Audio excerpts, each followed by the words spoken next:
सबसे पहले आपको बताएं कि वफाकी वज़ीर दाखिला मोहसिन नकवी ने वज़ीर ममलिकत दाखिला तलाल चौधरी के साथ मुहर्रम उल हराम के हवाले से तमाम मकातब फ़िक्र के उलमाए किराम से गुफ्तगू में कहा कि फील्ड मार्शल को जंग में किसी किस्म की परेशानी का सामना नहीं था। भारत ने 4 गुना ज़्यादा नुकसान भुगता। हम नहीं चाहते थे कि जंग में भारत के किसी शहरी इलाके का नुकसान हो। आर्मी चीफ उस वक्त बिल्कुल सॉलिड खड़े हुए थे और बिल्कुल क्लैरिटी के साथ थे कि इन्होंने हमारे पे हमला किया तो ये उससे 4 गुना ज़्यादा भुगतेंगे, और उन्होंने भुगता था। हम नहीं चाहते थे कि इंडिया की किसी भी सिविल आबादी को अटैक करें या उनका कोई एक सिविलियन भी उसमें मारा जाए।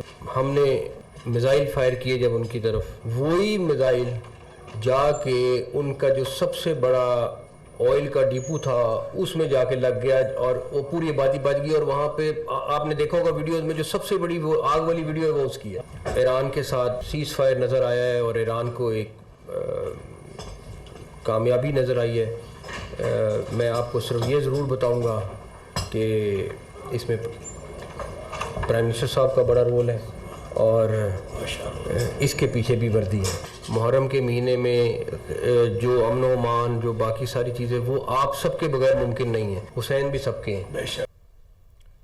वज़ीर आज़म शहबाज शरीफ का 2 रोज़ा दौरा आज़रबाईजान इक़्तिसादी ताउन तंजीम के सरबराही इजलास में शिरकत करेंगे। वज़ीर आज़म सरबराही इजलास में शरीक आलमी रहनुमाओं से मुलाकातें भी करेंगे। नायब वज़ीर आज़म इसहाक डार, वफाकी वज़ीर इत्तलात अता तारड़ और तारिक फातमी भी हमरा हैं। पंजाब असेंबली के 26 अरकान का गैर पार्लिमानी रवैया, स्पीकर ने इलेक्शन कमीशन में रेफरेंस दायर कर दिया। स्पीकर पंजाब असेंबली ने 26 अरकान के खिलाफ ज़ाब्ता अखलाक की खिलाफ वर्जी की रिपोर्ट जारी की। रेफरेंस के मतन में लिखा, हंगामा आराई, बदतमीजी और स्पीकर की रूलिंग को नजरअंदाज करने पर कार्रवाई की गई। MPs ने असेंबली कवायद की खिलाफ वर्जी करते हुए हंगामा आराई की।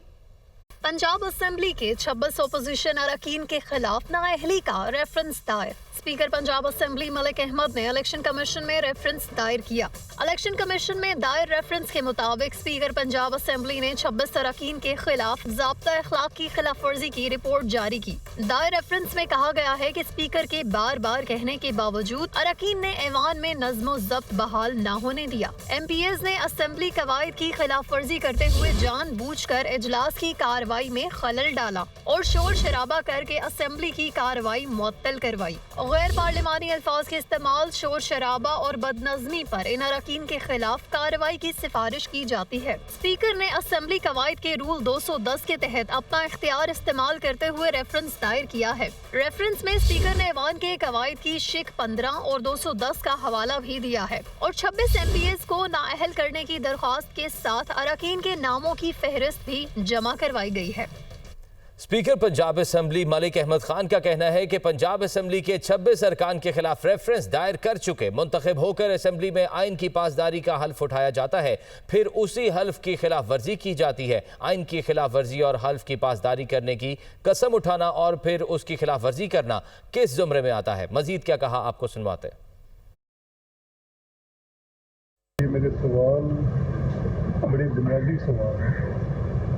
नंबर 1 मैं ये पूछना चाहता हूँ कि जो आइन की जो शेयर वायलेशन है, वो वायलेशन एक हल्फ की पासदारी करने का कसम उठाना हो और फिर उसको खुद ब्रीच करना, ये किस ज़िम्रे में आता है?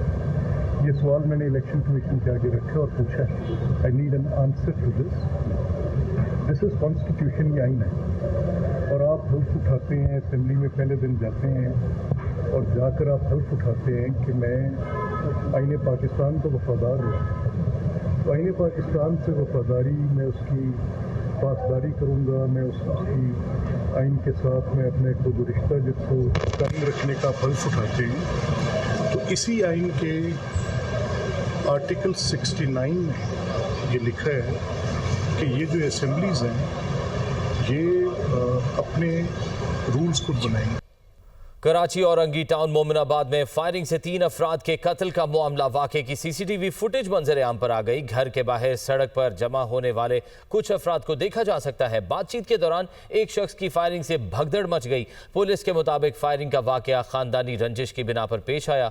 मकतूल गौसुद्दीन उर्फ इमरान अपने 2 दोस्तों के हमरा बेटी के ससुराल आया था। मजीद क्या तफसीलात हैं बताएंगे, हमारे साथ बिलाल नसीर मौजूद है। जी बिलाल, आगाह कीजिएगा।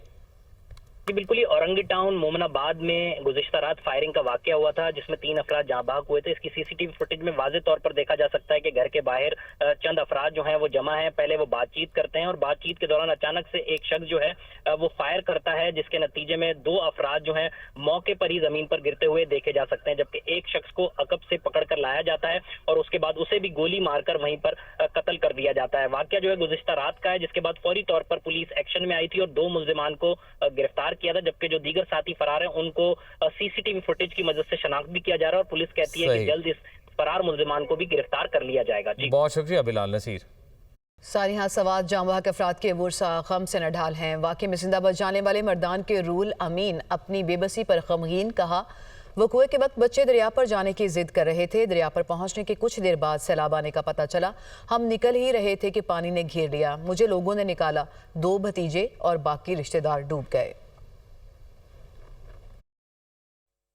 तो बच्चों ने बोले यार सीन देख रहे, तो नीचे गया सीन पे तो चक्कर थोड़ा सा मारे, तकरीबन 50-60 किलोमीटर पुट गए अंदर, तो फिर इसमें आवाज़ हो गई, वही पानी आ गया तो बड़ा डेर था, तो डेर के ऊपर हम खड़ा हो गया, तो पानी आस्ते आस्ते ज़्यादा हो रहा था, तो 11-22 भी उधर आ गया और भी बहुत लोग आए, तो किसी ने हरकत नहीं किया पार करने का। तो बस आस्ता आस्ता जो है ना, वो हमारे साथ 16-17 पंजाबी जनानी थे, बच्ची थे 2, वो भी पानी में ले गए। फिर 6 हम रह गए अपना बंदे। तो इसमें जो है ना ऊपर से जाल आ गया था, ये टूप वाला, तो उस जाले भी वो भी पानी ने जो मार दिया, तो बहुत दूर फेंक के, तो फिर उसको एक रस्सी थे, तो रस्सी हमने पकड़ लिए, तो उसमें फंस गया। तकरीबन 2-2.5 किलोमीटर उससे नीचे ले गए, तो उधर लोगों ने काम कर रहा था, तो उन लोगों ने निकाल दिया। सानिहा सवात की तहकीकात कमिश्नर मालाकंड की जमा कराई गई 5 सफ़ात पर मुश्तमिल रिपोर्ट सामने आ गई। ज्यादा बारिश के बायस ख्वाजा खेला के मकाम पर पानी की सतह 77,782 क्यूसेक तक पहुंची। इब्तदाई रिपोर्ट के मुताबिक सैलाब में 17 सयाह फंस गए थे। दरियाए सवात में तामीराती काम की वजह से पानी का रुख दूसरी जानिब कर दिया गया था। सानिहा स्वात पर कमिश्नर मलाकंड ने प्रोविंशनल इंस्पेक्शन टीम को 5 सफ़ात पर मुश्तमिल रिपोर्ट जमा करा दी। रिपोर्ट में कहा गया है कि 27 जून को मामूल से ज्यादा बारिश होने के बायस दरिया स्वात में ख्वाजा खेला के मकाम पर पानी की सतह 77,782 क्यूसेक तक पहुँच गई थी। सयाहों को रोकने के बावजूद 17 सयाह तस्वीर बनाने के लिए दरिया में गए और सैलाब की जद में आ गए।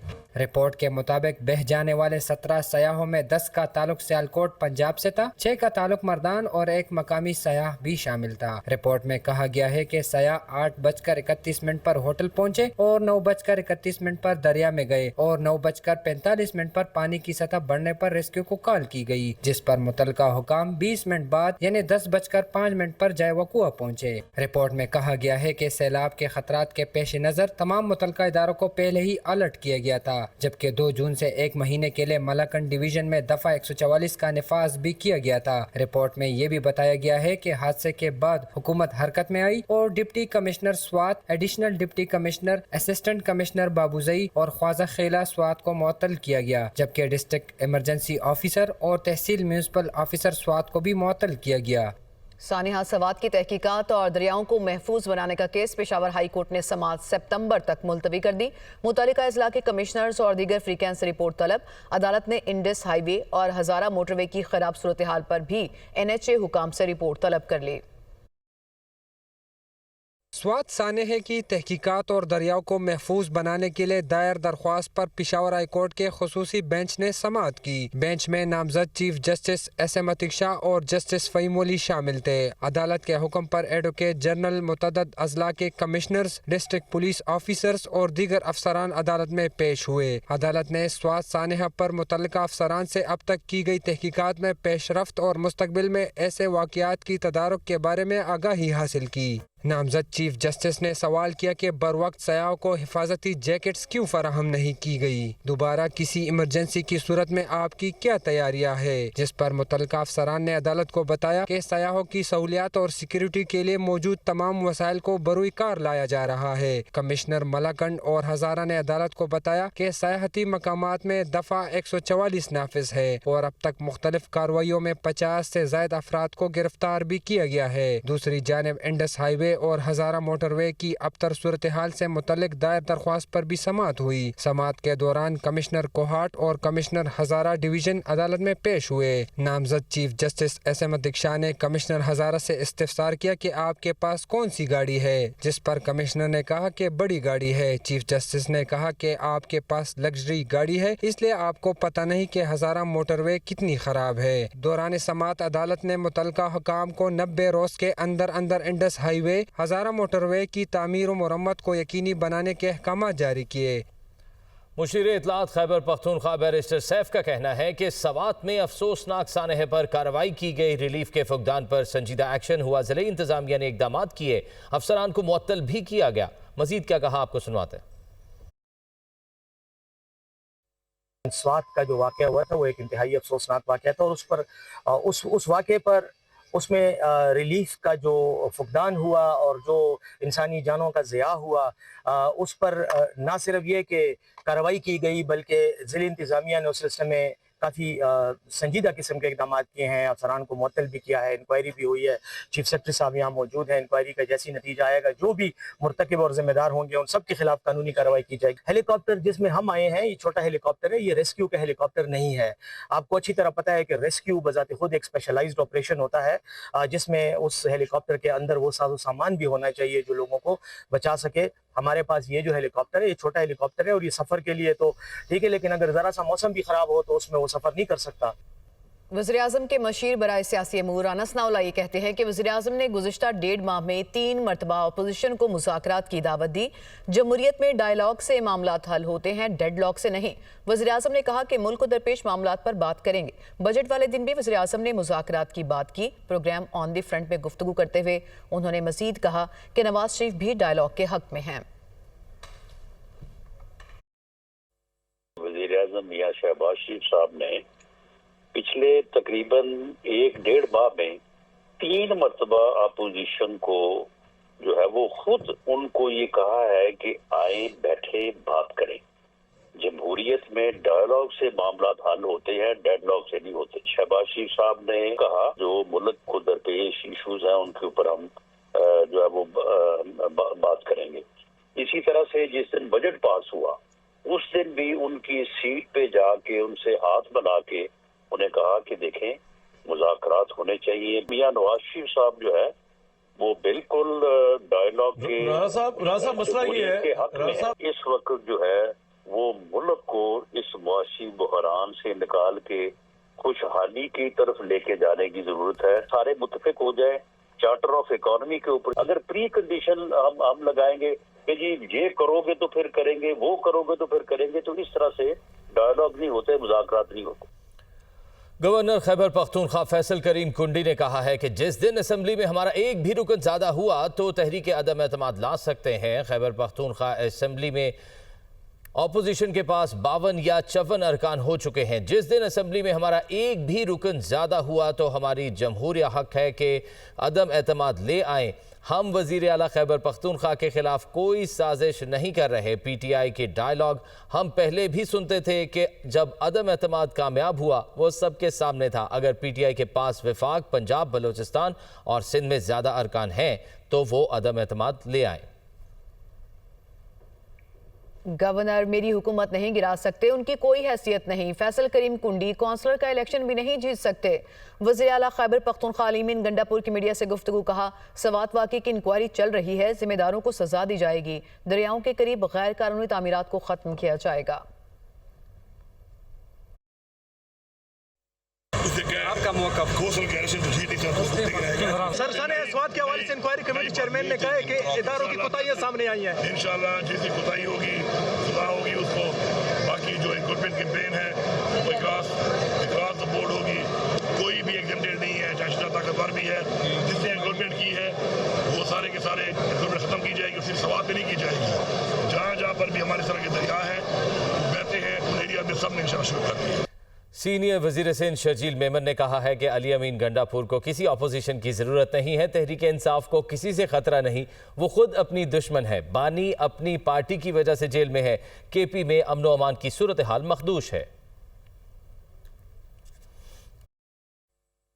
अली अहमद गंडापुर को या पीटीआई को अपोजिशन की ज़रूरत नहीं है, इनको किसी और से खतरा नहीं है। मैं कहता हूँ इस वक्त अगर आज भी पीटीआई के बानी जेल में है तो वो उस पीटीआई की वजह से ही जेल पर है, वो खुद अपने दुश्मन है। केपीके की हालत आपको सबको पता है। वहाँ के चीफ मिनिस्टर साहब कहते हैं कि जी मैं जो है वो बंदूक और हथियार लेके मैं डरता नहीं हूँ, मैं इस्लामाबाद पे हमला करूँगा। जमात इस्लामी की हमेशा यही एक पॉलिटिक्स रही है कि जमात इस्लामी ने कभी ज़िंदगी में जो है वो कोई काम नहीं किया सिवाय तनकीद के, मुजाहरों के और मसलों के। भाई अगर एमक्यूएम को मैं कहूँगा कि अगर आप इतने संजीदा हो कराची के मसाइल के लिए तो जब बल्दियाती इलेक्शन हुए तो उसमें आप इलेक्शन लड़ते।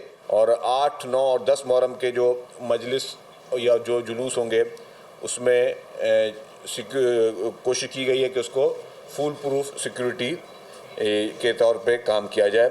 सिंध भर में 5000 जो बंद स्कूल हैं वो रीओपन हो गए।